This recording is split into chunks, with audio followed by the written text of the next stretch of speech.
In 1983, the world was gripped by the tense and terrifying atmosphere of the Cold War. During this time, the Soviet Union and the United States were locked in a bitter rivalry, each possessing enough nuclear weapons to obliterate the entire planet. It was a time of constant fear and paranoia, with the threat of nuclear annihilation looming over humanity. One particular incident that occurred during this period was the Soviet nuclear false alarm incident of 1983. This event unfolded on September 26, when the Soviet Union's early warning systems detected the launch of multiple intercontinental ballistic missiles, ICBMs, from the United States. The alarms blared, signaling an imminent nuclear attack on Soviet soil. Imagine the horror and panic that must have swept through the minds of the Soviet military personnel tasked with analyzing and responding to this alarming situation. In a matter of moments, they had to make crucial decisions that could potentially determine the fate of their nation and the world. The tension was palpable, as they grappled with the unimaginable responsibility of initiating a retaliatory strike or seeking peaceful resolution. As the alarm spread, the Soviet leadership, including General Secretary Yuri Andropov, was informed of the apparent incoming missile strike. The gravity of the situation was immense, as they contemplated the devastating consequences that awaited them. The world teetered on the brink of a cataclysmic nuclear war, with millions of lives hanging in the balance. Fortunately, amidst the chaos and fear, one man by the name of Stanislav Petrov emerged as a hero. Petrov was a Soviet military officer stationed at the Sierpikov 15 bunker near Moscow, responsible for monitoring the early warning systems. Despite the overwhelming evidence presented by the technology, Petrov had a gut feeling that something was amiss. Instead of immediately initiating a counterattack, Petrov decided to trust his instincts and question the veracity of the alarm. He reasoned that if the United States were to launch a full-scale nuclear attack, it would likely involve more than just a few missiles. Despite the immense pressure and against all odds, Petrov made the courageous decision to report the incident as a false alarm. His decision proved to be an act of incredible foresight. It was later revealed that the Soviet early warning system had indeed malfunctioned, mistaking the glint of sunlight on high-altitude clouds for missile launches. Petrov's restraint and critical thinking prevented an unnecessary escalation of tensions and potentially averted a nuclear catastrophe.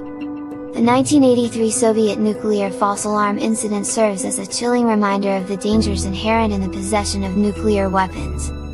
It highlights the fragility of human judgment and the catastrophic consequences that could result from a momentary lapse or misinterpretation.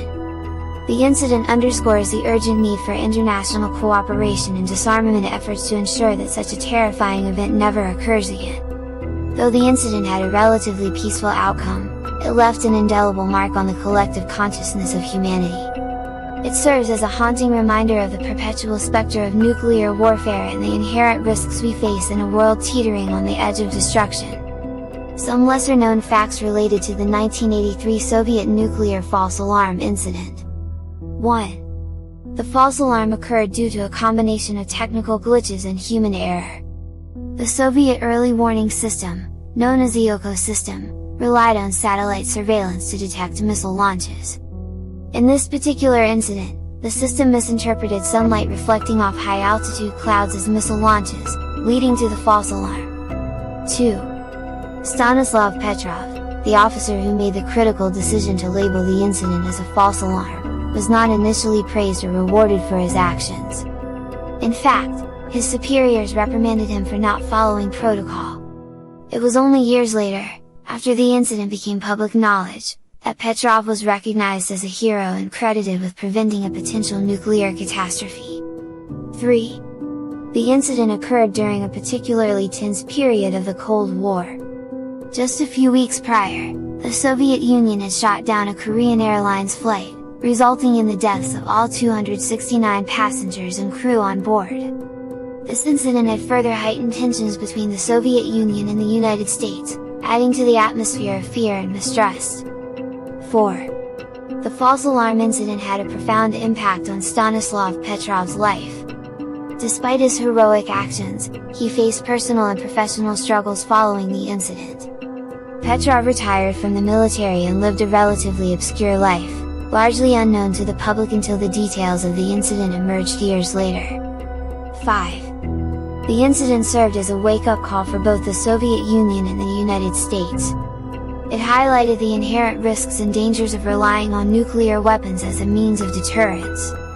As a result, efforts were made to improve communication and establish direct lines of communication between the two superpowers to prevent similar misunderstandings in the future. 6. The false alarm incident prompted the development of new protocols and safeguards and early warning systems. It led to increased scrutiny of the ecosystem and the implementation of measures to prevent false alarms caused by technical glitches or misinterpretations. 7. The incident was not widely known to the public until the 1990s when the details were declassified and made available. The revelation of this near-miss nuclear catastrophe served as a stark reminder of the risks associated with nuclear weapons and the importance of maintaining open channels of communication to avoid misunderstandings that could lead to catastrophic consequences. These lesser-known facts add further depth to the story of the 1983 Soviet nuclear false alarm incident, shedding light on the complexities and repercussions of this highly tense and potentially devastating event.